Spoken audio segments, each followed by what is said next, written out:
Hey, you got an extra dime, mister? I gotta get to L.A. I got a job opportunity, and, I just need a dime more for the express bus. I wouldn't ask if it wasn't a big chance for me. Dusander had begun to frown, but now his smile reasserted itself. Is it really a bus ride you wish? The wino smiled sickly, not understanding. Suppose you ride the bus home with me, Dusander proposed.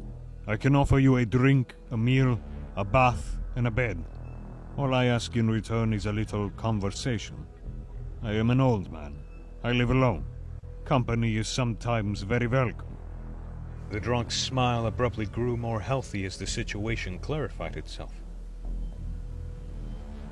All by yourself, huh? Bitch, innit? Dusander answered the broad, insinuating grin with a polite smile. I only ask that you sit away from me on the bus. You smell rather strongly. Well, maybe you don't want me stinking up your place, then. Come. The bus will be here in a minute. Get off one stop after I do, and then walk back 2 blocks. I'll wait for you on the corner. In the morning I will see what I can spare. Perhaps $2. Maybe, even 5? The drunk said brightly. His dignity, tipsy or otherwise, had been completely forgotten. Perhaps, Dusander said impatiently. He could now hear the low diesel drone of the approaching bus. He pressed a quarter, the correct bus fare, into the bum's grimy hand, and strolled a few paces away without looking back. The bum stood undecided as the headlights of the local swept over the rise. He was still standing and frowning down at the quarter when the old man got on the bus, without looking back. The bum began to walk away, and then, at that last second, he reversed direction and boarded the bus, just before the doors folded closed. He put the quarter into the fare box with the expression of a man putting $100 down on a long shot. Passed Dusander, without doing more than glancing at it, and sat at the back of the bus. He dozed off a little, and when he woke up, the rich old man was gone. He got off at the next stop, not knowing if it was the right one or not, but not really caring. He walked back 2 blocks and saw a dim shape under the streetlight. It was the old man, all right. The man was watching him approach, and he was standing as if at attention. For just a moment, the homeless man felt a chill of apprehension, an urge to turn away and forget the whole thing. Before he knew it, the old man was gripping him by the arm, and his grip was surprisingly firm. Good, the old man said. I'm very glad you came. My house is down here, it's not far. Maybe, even 10?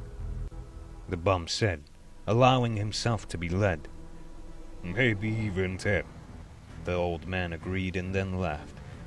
Who knows? In the kitchen, the stew bum raised a jelly glass and smacked his lips for the last time in this world. Whew, mister, that hits the old spot. I don't mind saying so. I always enjoy a drink in the evening. Dusander agreed from behind him, and then rammed the butcher knife into the stew bump's neck.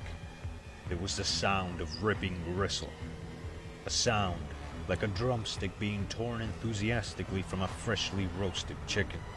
The jelly glass fell from the stew bump's hand and onto the table. It rolled towards the edge, its movement enhancing the illusion that the cartoon characters on it were dancing. The stew bump threw his head back and tried to scream. Nothing came out but a hideous whistling sound. His eyes widened and widened, and then his head thumped soggily onto the red and white oilcloth check that covered Dusander's kitchen table. The stew bump's upper plate slithered halfway out of his mouth, like a semi-detachable grin. Dusander yanked the knife free. He had to use both hands to do it, and crossed the kitchen sink. It was filled with hot water, lemon fresh joy, and the dirty supper dishes.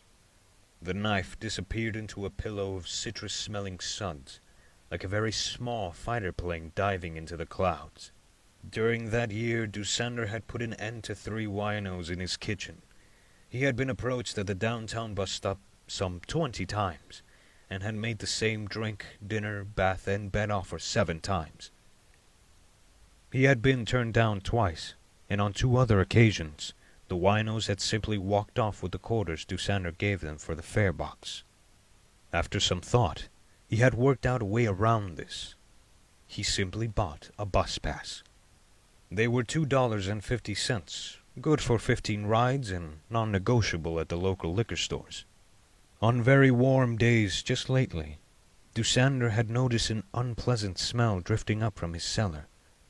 He kept his doors and windows firmly shut on these days.